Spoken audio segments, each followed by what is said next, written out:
रोशन, तुम यहाँ? तुम पागल हो गए हो क्या? जिया जी, ये क्या कर रहे हैं आप? आप मेरे ही घर में घुसकर मेरी ही बहन को थप्पड़ मार रहे हैं, क्या ये सब? देख लिया ना भाई तूने, कितना घटिया आदमी है ये। तू पूछ रहा था ना कि मैं मायके में क्या कर रही हूँ, इतने दिन से घर क्यों नहीं जा रही हूँ। ये है रीजन। शर्मिंदगी की वजह से मैं बताना नहीं चाहती थी, लेकिन इस आदमी ने आज मुझे मजबूर किया।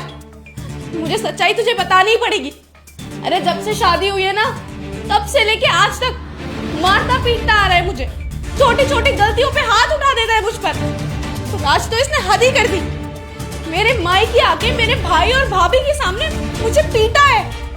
यही रीजन है जो मैं यहाँ बैठी हूँ अपने मायके में, समझा तू? हो गया तुम लोगों का ड्रामा? बोल लिया जितना बोलना था तुम्हें।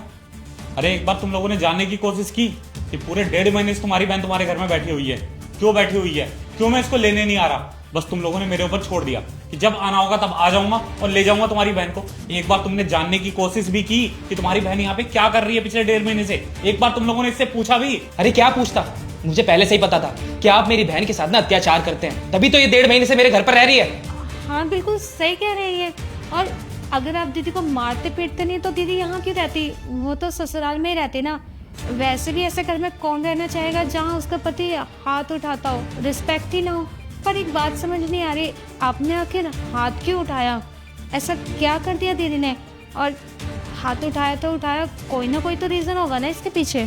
अच्छा, तो आप लोगों को ये जानना है कि मैंने इसके ऊपर हाथ क्यों उठाया? क्यों मानसी, तुमने इन लोगों को बताया नहीं कि मैंने तुम्हारे ऊपर हाथ क्यों उठाया? मैं बताता हूँ आप लोगों को। आप लोगों को पता है कि मैंने इसे घर से क्यों निकाला था? इस लड़की ने, आपकी बहन ने ना मेरी माँ के ऊपर हाथ उठाया था। और कोई इंसान कैसे बर्दाश्त कर सकता है अपनी माँ के ऊपर हाथ उठते हुए? और बहुत ही छोटी सी बात थी, इसने मेरी माँ से ना क्लब जाने के लिए पूछा और रात का टाइम हो रहा था और मेरी माँ ने मना कर दिया कि जब मैं आऊंगा तो मेरे साथ चली जाए। लेकिन इसको मानना कहाँ था? जब मेरी माँ ने इसको डांटा और मना किया कि नहीं जाना रात में कई बार, तो इसने मेरी माँ के ऊपर हाथ उठा दिया। अरे एक बार खुद सोच के देखो तुम लोग कि कोई इंसान कैसे बर्दाश्त कर सकता है अपनी माँ के ऊपर हाथ उठते हुए। इस लड़की के लिए मेरी माँ ने क्या नहीं किया था? इसको अपनी बेटी की तरह माना। जो चीज बोलती थी, जिस चीज की डिमांड करती थी, मैं नहीं भी रहता था ना, मेरी माँ इसके लिए लेके आती थी। लेकिन इसने उसके बावजूद भी मेरी माँ के ऊपर हाथ उठाया। अरे मैंने आप लोगों की कितनी मदद की है, किसी भी मुसीबत में, किसी भी परेशानी में जब आप लोगों को जरूरत पड़ती थी ना, सबसे पहले मैं खड़ा होता था। मैंने तो आप लोगों को अपना माना, लेकिन आप लोगों ने और आपकी इस बहन ने ना कभी हम लोगों को अपना नहीं माना। मेरी माँ को इसने कभी अपना माना ही नहीं। जिस तरीके से इसने मेरी माँ के ऊपर हाथ उठाया, आप सोच के देखो एक बार कि आपकी बीवी अगर आपकी माँ के ऊपर हाथ उठाए, कैसा लगेगा आपको? बस वही चीज मैंने किया। तो बस मैं आप लोगों को ना आज यही बताने आया था कि आप लोगों को ये ना लगे कि मैं ही गलत हूँ। बाकी अब आप लोगों को डिसाइड करना है कि कौन गलत है और कौन सही है। हिमांशी, ये क्या कह रहे हैं? ये जो बोल रहे हैं वो सच है? तूने इनकी माँ के ऊपर हाथ उठाया? तो क्या गलत किया भाई मैंने? इनकी माँ ने मेरे ऊपर पाबंदियां लगानी शुरू कर दी थी। मैं सच बताऊं, जब से मेरी शादी हुई थी ना, मुझे ऐसा लगने लगा था कि मुझे किसी जेल में लाके पटक दिया है। ये नहीं करना, इससे नहीं मिलना, इससे बात नहीं करनी, इतने बजे बाहर नहीं जाना, इतनी लेट घर वापस नहीं आना, दोस्तों से नहीं मिलना, पार्टी नहीं करनी, शॉपिंग नहीं जाना, छोटे कपड़े नहीं पहनने। अरे मेरी शादी हुई है, मुझे किसी जेल में बंद कर दिया है क्या? शादी से पहले किसी ने मुझे रोका टोका नहीं, न मम्मी ने, ना पापा ने, ना तूने, इवन भाभी तक ने मुझे कुछ नहीं बोला था। तो इनकी माँ बोलने वाली होती कौन है? मेरी जिंदगी है, मैं अपनी जिंदगी में जैसे चाहे वैसे रहना चाहती हूँ, लेकिन इनकी माँ ने मेरी जिंदगी तबाह करके रख दी। जब देखो रोक टोक लगाती थी। बस एक दिन गुस्सा आया, क्लब जाने से रोक रही थी तो रख दिया एक कान पे। क्या गलत किया मैंने इसमें? बस कर हिमांशी, तेरे को शर्म नहीं आई इनकी माँ के ऊपर हाथ उठाते हुए? अरे वो क्या चाहती थी तुझसे? हाँ, तेरी भलाई के लिए बोल रही थी। अगर तू क्लब जाती, रात को कुछ हो जाता, किसी ने तेरे को छेड़ दिया होता या कुछ भी हो जाता, कौन जिम्मेदार था उसका? और क्या बोला तूने कि इनकी माँ कौन होती है?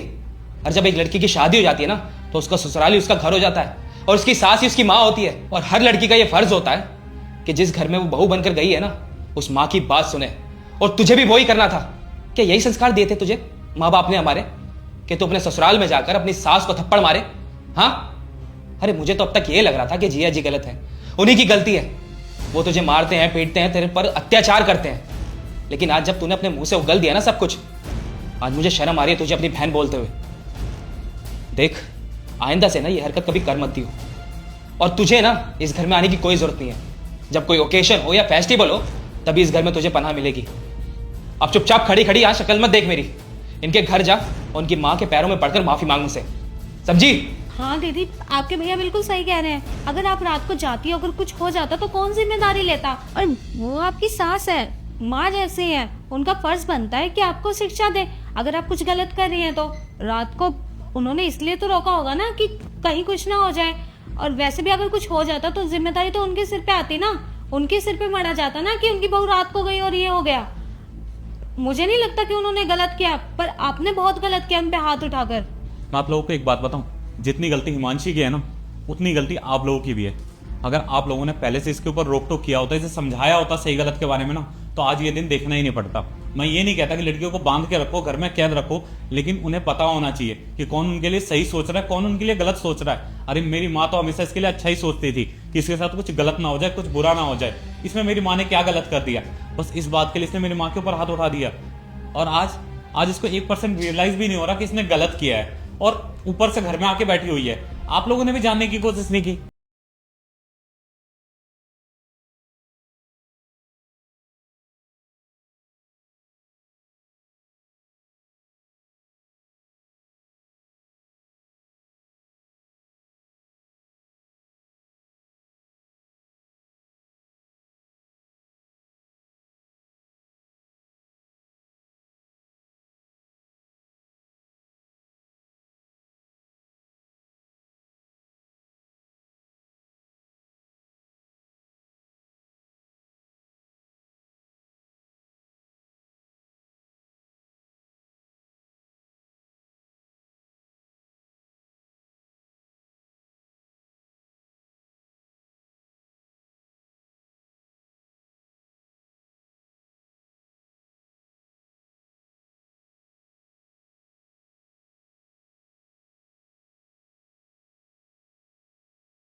अगर तुम्हें वाकई में रियलाइज हो रहा है ना कि तुमने गलत किया है, मैं तुम्हें माफ करने को तैयार हूँ। लेकिन आज के बाद अगर ऐसा कुछ मेरी माँ के साथ हुआ ना, तो मैं कभी बर्दाश्त नहीं करूंगा। लोगों का तो काम होता है, कई लोग हमारी जिंदगी में आते हैं सही सिखाते हैं, कई लोग गलत सिखाते हैं। बस हमें पता होना चाहिए हमारे लिए क्या सही है क्या गलत है। और उसमें तुम्हारे दोस्तों की गलती नहीं है, गलती तुम्हारी है कि उन्होंने जो सिखाया वो तुमने सीखा। अब खड़े खड़े शक्ल क्या देख रही है? अपना सामान पैक कर और जिया जी के साथ घर पर जा, और उनकी माँ से ना नाक रगड़ कर माफी मांगियो, समझी? निकल अब यहाँ से। हाँ, मैं अभी के अभी इनके साथ वापस अपने घर जाऊंगी।